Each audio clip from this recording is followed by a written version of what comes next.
కోడి ముందా గుడ్డు ముందా అంటే ఎప్పటికీ జవాబు దొరకని ప్రశ్నే. అయితే ఇదే కోడిగుడ్డుకు సంబంధించిన అంశాన్ని గత ప్రభుత్వంలోని ఓ అమాత్యుల వారు కొత్తగా చెప్పాలనుకున్నారు. కోడికి గుడ్డుకు గల బంధాన్ని విడమర్చి చెబుతూ దాన్ని రాష్ట్రాభివృద్ధితోనే సరిపోల్చాలనుకున్నారు. చిక్కుల్లో పడిపోయారు. అదే అంశంతో సోషల్ మీడియా కింగ్గా ట్రోల్ అయ్యారు. ప్రభుత్వం దిగిపోయింది కదా అని ఊరుకుంటారా? వెతికి మరీ ట్రోల్ చేస్తున్నారు చిన్న పెద్ద నెటిజన్లు. వాళ్ళతోనే సరిపోయిందా అంటే అది సాధ్యం కాదన్న చందంగా కూటమిలోని అమాత్యులు సైతం ఇప్పుడు అదే కోడిగుడ్డు అంశాన్ని గుర్తు చేస్తూ నవ్వులు పోయిస్తున్నారు. ఇంతకీ కోడిగుడ్డును హైలైట్ చేసిన నాటి మంత్రివర్యులెవరో అందరికీ తెలిసిన విషయమే కాబట్టి ఇప్పుడు అదే కోడిగుడ్డు అంశం తెరపైకి వచ్చి అటు ఇటు ఎందుకు కదలాడుతోంది? Let's watch.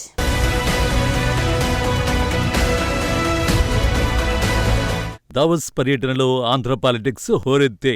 అక్కడ తండ్రి కొడుకుతో పాటు మరికొందరు రాష్ట్ర ప్రతినిధుల బృందం హల్చల్ చేసింది. పెట్టుబడులను ఆకర్షించేందుకు విదేశీ వ్యవహారాల్లో బిజీగా గడిపారు. ఆర్థిక పరంపరల ఆలంబనం కోసం అక్కడి వేదికలపై తెలుగుడి వైభవాన్ని చాటి చెప్పారు ఆ ఇద్దరు. వాళ్లే తండ్రి కొడుకులైన నారా చంద్రబాబు నాయుడు, నారా లోకేష్.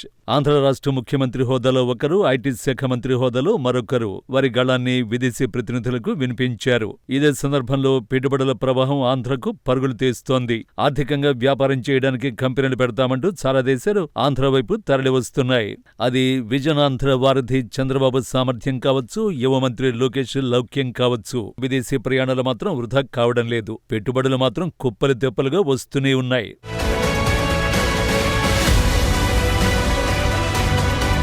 ఇదే సందర్భంలో దావోస్లోని తెలుగు టెక్కీలు ఇతర అధికారిక బృందంతో సమావేశమైన సందర్భంలో మంత్రి నారా లోకేష్ కు గతంలో జరిగిన వింత అనుభవాలు ఎదురయ్యాయి. దావోస్ అంటేనే విపరీతమైన చలి ప్రాంతం. ఆ పరిస్థితుల్లో అప్పటి వైసీపీ ప్రభుత్వ ఐటీ మంత్రి గుడివాడ అమర్నాథ్ పేరును గుర్తుకు తీసుకురావడం ఇప్పుడు మళ్లీ చర్చనీయాంశమైంది. తెలుగువారితో ప్రసంగ సమయంలో నారా లోకేష్ ముచ్చటిస్తుండగా కోడిగుడ్డు మంత్రి అంటూ సభా ప్రాంగణం నుంచి కేకలు వినిపించే ఆ జ్ఞాపకం అంత సీరియస్ లోనూ సభ మొత్తం నవ్వులు పూయించింది. తోడుగా నారా లోకేష్ సైతం నాటి ఐటీ మంత్రి గుడివాడ మాటలను మళ్లీ ఒకసారి గుర్తుకు తెచ్చుకున్నారు. చలి ముఖ్యమా, రాష్ట్రాభివృద్ధి ముఖ్యమా అంటూ ప్రశ్నిస్తూ తెగ నవ్వుకున్నారు. మంత్రివర్యులు అలా మాట్లాడుతున్న సమయంలోనే మళ్లీ సభలోంచి కోడిగుడ్డు ప్రస్తావన వచ్చినప్పటికీ సదరు లోకేష్ లౌక్యంగా వ్యవహరించి ఆ స్థితి నుంచి డైవర్ట్ చేయగలిగారు. గతంలో కోడిగుడ్డు మంత్రిని మీరు డావోస్ ఎందుకు వెళ్ళలేదంటే అక్కడ చాలా చలిగా ఉంది, మేము డావోస్కి వెళ్ళలేమని చెప్పే పరిస్థితి మనందరం చూసాం. ఎంత చల్లగా ఉన్నా, ఎంత వేడిగా ఉన్నా తెలుగోల కోసం అహర్నిశలు కష్టపడే ఏకైక వ్యక్తి గౌరవ ముఖ్యమంత్రి శ్రీ నారా చంద్రబాబు నాయుడు. ఆనాటి వైసీపీ ప్రభుత్వ హయాంలో ఇదే గుడివాడ అమర్నాథ్ ఐటీ పరిశ్రమల శాఖ మంత్రిగా బాధ్యతలు నిర్వర్తించారు.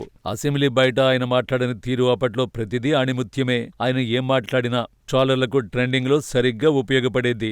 బాధ్యతాయుతమైన పదవిలో ఉన్న ఆయన వివిధ కంపెనీలతో కుదుర్చుకున్న ఒప్పందాలపై ప్రకటన చేశారు. అసెంబ్లీ వేదికగా చేసిన అప్పడాలు, బొబ్బట్లు, మసాలాలు వంటి అంశాలు ప్రసార సాధనాల్లో మోతం మోగించాయి. అసలు సిస్ల ఐటీ కంపెనీల ప్రస్తావన కాకుండా ఇలాంటి చిన్న పరిశ్రమల గురించి చెప్పుకురావడం ఆ విధానానికి కారణమైందని కూడా భావించక తప్పదు. అంతేకాదు రాష్ట్రంలో పారిశ్రామిక అభివృద్ధి గురించి మీడియా వద్ద ప్రస్తావిస్తూ మరోమారు సదరు గుడివాడ వారు తన ప్రతిభా పటవాలను చాటుకున్నారు. ఆయన చెప్పే మాటల్లో నిజానిజాలున్నప్పటికీ వివరించే ధోరణి మాత్రం అప్పుడు ఇప్పుడు నవ్వులు పూయిస్తూనే ఉంది.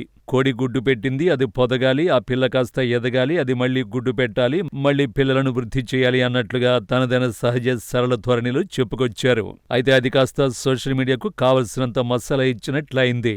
దీంతో ట్రోలర్స్ మధ్య గుడివాడ అమర్నాథ్ అప్పడమైపోయారు.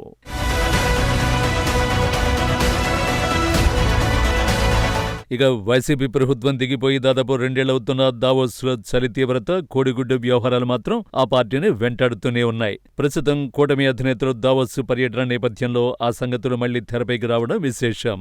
అది గుడివాడను దాటుకుని మాజీ ముఖ్యమంత్రి వైఎస్ జగన్ సైతం తాకాయనుకోవచ్చు. నాటి మంత్రుల అసలు పాలన అటుంచితే కొసరగా చేసిన వ్యాఖ్యలే చాలా మటుకు ఆ పార్టీ కొంప ముంచాయన్న భావన ఆ పార్టీ వ్యవస్థలోనే ఇప్పటికీ వినిపిస్తున్న మాట. అంతేకాదు చాలా సందర్భాల్లో అవే మాటలు వైసీపీ అధినేత జగన్ కు అపఖ్యాతిని తెచ్చిపెట్టే అనుకోవచ్చు. బాధ్యతాయుతమైన అమాత్య పదవుల్లో ఉండి ఇలాంటి విధానాలకు పాల్పడితే ఆ అపప్రథ వాళ్ళకి కాదు పార్టీకి వదలని జాడ్యంగా మారిపోయే అవకాశాలున్నాయనడానికి గుడివాడ చక్కని ఉదాహరణ. అమాత్యులు, పరిపాలనాధికారులు ఎవరైనా సరే విధి నిర్వహణలో బాధ్యతాయుతంగా గురుతరాన్ని నిర్వహించుకుపోవాలి. అలా కాకుండా అధికారం ఉంది కదా అని ఇష్టానుసారంగా వ్యవహరిస్తే అన్ని రోజులు ఒకేలా ఉండవు. కుర్చీలొకటైనా అక్కడ అధిష్ఠించే నేతలే మారిపోతుంటారు. అది కాలమార్పు కావచ్చు, జనాల తీర్పు కావచ్చు. ఏది ఏమైనా ఎవరైనా ఎప్పుడైనా టంగ్ స్లిప్ అయితే మాత్రం గోవిందా, గుర్తొచ్చినప్పుడల్లా గుడ్డు పగులుతూనే ఉంటుంది.